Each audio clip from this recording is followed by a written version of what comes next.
Ta-da! Previously on CarWize, I talked about the Renault Kwid as a cool budget car. It's affordable and it's just a good car overall, especially for first-time car buyers, young or old. Maramalapa alikan, and not everyone is looking to buy entry-level cars. You know those medical interns who start their car ownership with big German machines? This video is for them. Lebabang. Today's star of the show is the Golf 8 GTI.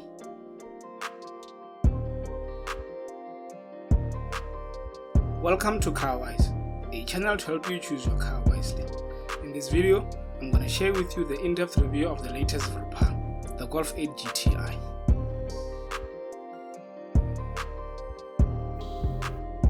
There are a few vehicles as universally loved by South Africans as the Volkswagen Evergreen GTI. So when a new version comes, it's a big deal for the local automotive scene. Recently I visited Master Cars Polokwane. The purpose of my visit was clear: to spend some time with the 8th generation of this performance hatchback to see what it has to offer. And Murskond, and sure, Nangasaran, it has never been the fastest performance hot hatch on the block, and some middle generations like Golf 4 and Golf 3 have been iffy, but honestly Bafit, no hatchback can lay a claim to the kind of cult status and mass appeal the GTI has enjoyed over the years. This thing has been a legend. I will name my top 5 hot hatches are Mercedes-Benz AMG A35, Golf 8 GTI, Toyota GR Yaris, Honda Civic Type R, Audi RS3. Show yours in the comments.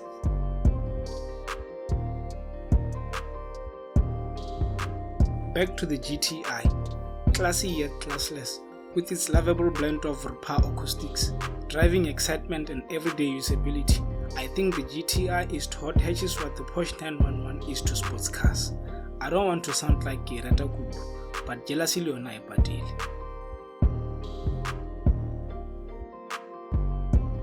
It's also attainable by performance car standards.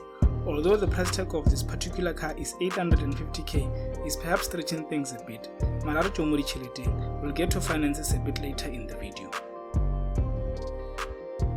Let's start with the completely redesigned front view of the car. A lot has changed from its predecessor. You will immediately be impressed by its fancy LED arrangements. The fog lights are bold and striking, but the subtle daytime running light that links the headlamps with the central VW emblem really gives the car a premium look. You can't mistake it for anything. GTI Darren, the DNA remains intact. There are large honeycomb air intakes on the lower side of the bumper, which also houses the daytime running fog lights. And there's a red line stretching across the radiator grille, and there can just be 3 letters on the badge: GTI.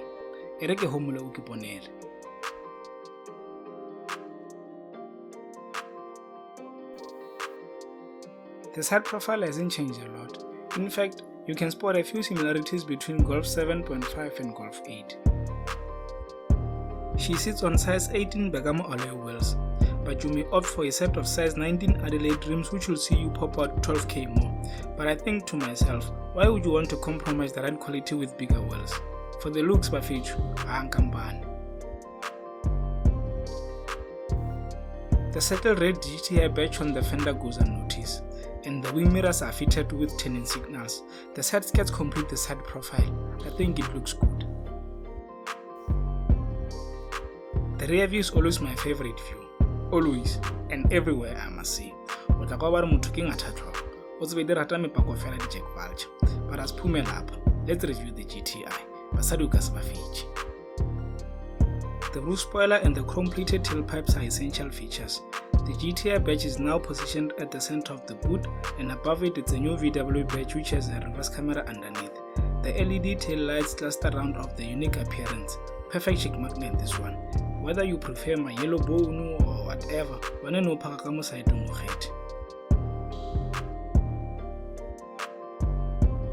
let's get inside the GTI. The Golf 8's biggest departure is the fully digital cockpit. The owner designer this interior is probably obsessed with cleanliness and clustered lines because there are no rotary knobs and hardly any buttons on the dashboard. Almost everything is followed by the 10-inch infotainment screen. It has a new engine start-stop button which pulses red until the engine starts. It's placed on the central tunnel along with a short and stubby drive-by-wire gas selector and electronic parking brake. I still prefer the conventional gas stick, but I understand life is not waiting for me, plus I'm broke anyway. There are shortcuts to some of the assistance systems, the climate control, the parking assistance, menu and driving modes just below the screen where the hazard button is housed, which is really helpful. And have you also realized that there's no way in a car you'll find the hazard button by Khawishichenyana, so it's the rule. Below the shortcuts are the 2 USB ports and a wireless smartphone charger. Note how I said smartphone charger. A big plus is the wireless Apple CarPlay and Android Auto functionality.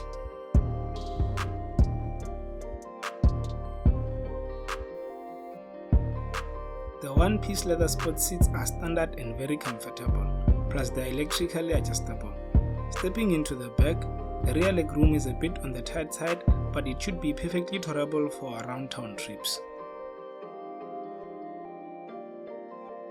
The cabin as a whole looks modern, well put together, and it's luxurious in a way that Volkswagen does so well. In fact, the Golf 8 GTI's cabin is the new benchmark in terms of appeal in the premium hot hatch segment.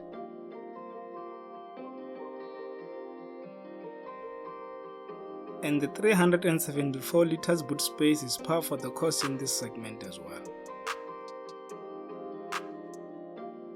GTI isn't just a car for the looks. In fact, I think most GTI owners bought it for its performance, or should I say the Vrpa, Sayon. Under the bonnet, the GTI is powered by a 2-liter 4-cylinder turbocharged engine. It produces 180 kilowatts of power and 370 Newton meters of torque.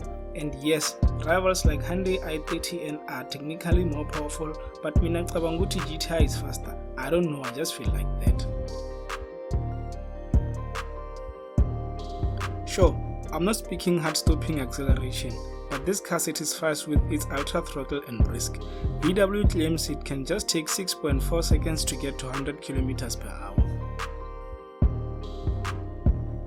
Its perfectly calibrated 7-speed dual-clutch DSG gearbox is instrumental here, and it works like a charm when left to its own devices. When you wanna flex and get in full control, flippy pedals are in place for you. I see the car. It's beautiful and checks all the boxes in the hot hatch segment, but how much is it? Cars are expensive, and the price tag of this car that you are watching is much more likely to ruin your mood. Should I stop or should I continue? But for the sake of the channel, let's break it down. Like I said, this car that you are watching was going for 850k more Master Cars Polokwane. At the current prime interest rate of 9.75%, if you finance an 850k vehicle for 5 years with no deposit and balloon, your estimated monthly installment will be around 17.9k. And this is a performance vehicle, so you are looking at around plus minus 3.5 to 4k for insurance, taking your cost of ownership to 21.9k. But let's factor in some petrol costs. This Golf 8 GTI has a 50 liters fuel tank, so you'd fill it around 1018 rand. For the sake of this video, I'll keep it at a minimum. But you know one fuel tank won't last you the whole month for palm. And the cost of ownership now will go up to 23k. Yeah, ne? And I have to mention Buffett. These figures are about to change. The interest rate will obviously depend on one's credit score. Don't go there after my king will 9.57% what. Namuwe and his gain. This car comes with 5 years or 90,000 service plan, whichever comes first. VW are really stingy in this department. Apple Polo comes with no service plan, but as Tumelo Ratala. There we are, Buffett. 850k for a hatchback. Would you buy it? I wouldn't, obviously because I'm broke. But if I had the money, I'd go for Minami Hustler, so a TLB Nyana, Tipper truck, or the list would be Hilux, Legend 50. But anyway, does that mean this isn't a good car? Absolutely not. This is a good car. This is a beautiful fast car. Thank you for watching. Don't forget to like, share, and subscribe to the channel for more CarWize content to help you choose your car wisely. Sharp.